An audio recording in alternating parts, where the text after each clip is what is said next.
ঝন্টু বড়াইক অধ্যাপক তিনি এই মুহূর্তে আমাদের সঙ্গে রয়েছেন টেলিফোন লাইনে। ঝন্টু বড়াইক রয়েছেন। ঝন্টু বাবু, রিপাবলিক বাংলায় স্বাগত। একদম বড় বড় সিদ্ধান্ত নেওয়া হলো, তার মধ্যে একটি বড় সিদ্ধান্ত হলো কোনো রাজনৈতিক হস্তক্ষেপ থাকবে না। এই বোর্ডগুলোর মাথায়, কমিশনের মাথায় কোনো রাজনৈতিক ব্যক্তি বসবে না, নিউট্রাল ভাবে পরীক্ষা হবে। ঝন্টু বাবু, দেখো, এটা বড় সিদ্ধান্ত নয়, এটা সবচাইতে বড় ঐতিহাসিক সিদ্ধান্ত। এই যে দলতন্ত্র, অনিলায়ন সিপিএম এর সময়, মমতায়ন তৃণমূলের সময়, এ রাজ্যের শিক্ষা, স্বাস্থ্য থেকে শুরু করে নাগরিক পরিষেবা শুরু করে খাদ্য, সমস্ত মৌলিক অধিকারের যে দপ্তরগুলো খান খান করে দিয়েছে কিশোরায়, খান খান। আজকে সিপিএম এর সময় তারা গভর্নমেন্ট এডেড কনসেপ্টের আড়ালে রাজনৈতিকরণ করেছিল, অনিলায়ন ঢুকিয়েছিল শিক্ষা ব্যবস্থায়। তারপরে তৃণমূল এসে গভর্নমেন্ট স্পন্সর্ড আইন পাস করে গভর্নমেন্ট স্পন্সর্ডের আড়ালে টোকালো মমতায়ন করলেন।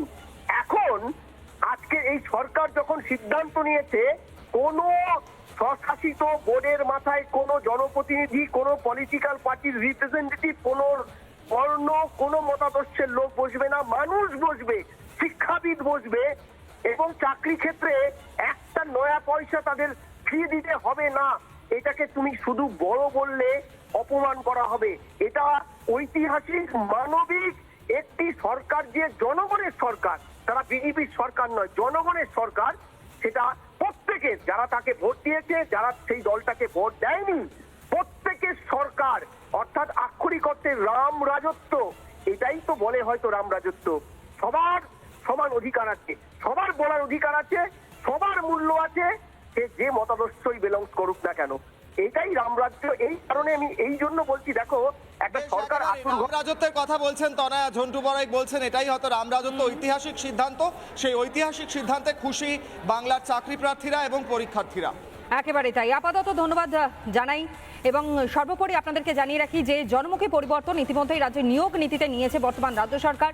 বিনামূল্যে চাকরির ফর্ম ফিল আপ এবং ইন্টারভিউয়ের জন্য নম্বর কমে 5 নম্বর, যেখানে পরীক্ষার্থীদের দেওয়া হবে উত্তরপত্রের কার্বন কপি এবং 100% শূন্য পদে নিয়োগের ভাবনা। রাজনীতি মুক্ত হবে নিয়োগ সংস্থাগুলি, এটা সব থেকে বড় খবর এই মুহূর্তে কিশোরায়। রাজনীতি মুক্ত নিয়োগ, তার সঙ্গে সঙ্গে নিয়োগের স্বচ্ছতার জন্য ওএমআর শিট, কার্বন কপি করে সেই কপি যারা পরীক্ষার্থী তারা বাড়ি নিয়ে যাবেন, তাদের সঙ্গে থাকবে। যদি পরবর্তীকালে কোনো সমস্যা হয়, মার্কস নিয়ে যাতে ওএমআর এর কার্বন কপি স্বচ্ছতার জন্য রেডি থাকে তাদের সঙ্গে, সেই ব্যবস্থা করা হচ্ছে। তারই সঙ্গে সঙ্গে এই পরীক্ষার জন্য যে 200 টাকা, 300 টাকা, 500 টাকার ফর্ম তুলতে হতো, আর্থিকভাবে যারা ততটা সচ্ছল নয়, তাদের যে সমস্যা হতো চাকরির পরীক্ষা দিতে, সেই সমস্যার সমাধান। এবং তারই সঙ্গে সঙ্গে 5 নম্বর করে ইন্টারভিউয়ের মার্কস কমিয়ে দিয়ে আরও বেশি মানুষের কাছে সরকারি চাকরি সহজলভ্য করে দেওয়া। মুখ্যমন্ত্রী শুভেন্দু অধিকারীর নেতৃত্বে একের পর এক ঐতিহাসিক সিদ্ধান্ত। সেই ঐতিহাসিক সিদ্ধান্তগুলোকে গোটা বাংলার চাকরি প্রার্থীরা কিন্তু স্বাগত জানাচ্ছেন। আমরা এর আগে দেখেছি চাকরি প্রার্থীদের লাঠির বাড়ি তথা পা দিয়ে লাঠির বাড়ি দুটোই মেরেছিল মমতা বন্দ্যোপাধ্যায়ের পুলিশ। এখন সেই পরিস্থিতির পরিবর্তন হয়েছে তনয়া। একেবারেই তাই। এবং 15টা বছর ধরে চাকরি প্রার্থীরা তারা যেভাবে প্রত্যাশা করে গিয়েছেন যে আজ হয়তো চাকরিটা হবে, কাল হয়তো চাকরি হবে, সরকারি পরীক্ষা হয়তো, সরকারি চাকরির পরীক্ষাগুলো হবে, কিন্তু তারপরেও কিন্তু শুধুমাত্র তারা দেখেছে যে সবটাই ভাওতা। কোনো রকমের কোনো সুযোগ, কোনো সুবিধা অন্ততপক্ষে রাজ্যের শিক্ষিত বেকারদের জন্য কেউ করেনি। 15টা বছর ধরে তৃণমূল কংগ্রেস ক্ষমতায় থাকবার পরও কিশোরায় এখনো পর্যন্ত বেকারের সংখ্যাটা আমাদের এই রাজ্যে কম নয়। সুতরাং বিজেপি সরকার ক্ষমতায় আসবার পর এই যে বেকারের সংখ্যাটা কমতে চলেছে, এটাই তো সব থেকে বড় পাওনা।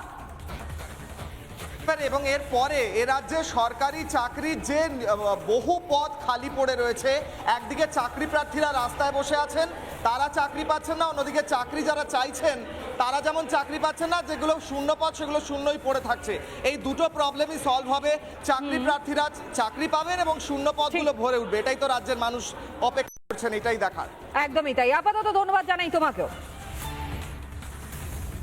নানা ধরনের কন্টেন্ট দেখার জন্য লাইক করুন, শেয়ার করুন আমাদের ফেসবুক পেজ, সাবস্ক্রাইব করুন আমাদের ইউটিউব চ্যানেল। পাশাপাশি অন্যান্য ব্রেকিং নিউজের জন্য অবশ্যই চোখ রাখুন রিপাবলিক বাংলায়।